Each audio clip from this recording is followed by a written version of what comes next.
In this video, I will guide you through how to retry, download, and share after completing modeling with Hitem3D. After we complete the modeling, we will enter the preview interface. On the right side here, there will be modeling information about this model. First is the reference image. Click the window to enlarge the image. Next is the geometric information, including vertices, faces, model version, and resolution.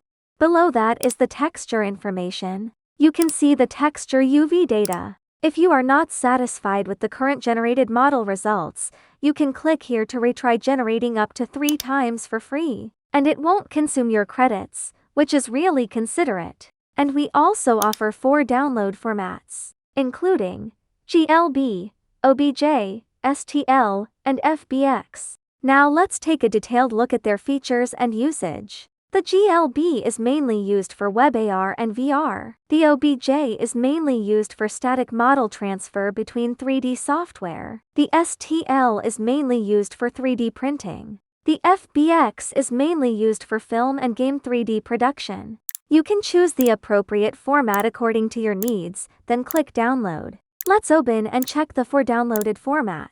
After downloading, the GLB, STL, and FBX files are combined into a single file. The OBJ download is a zip format compressed file. After opening it, you will see 3 files inside.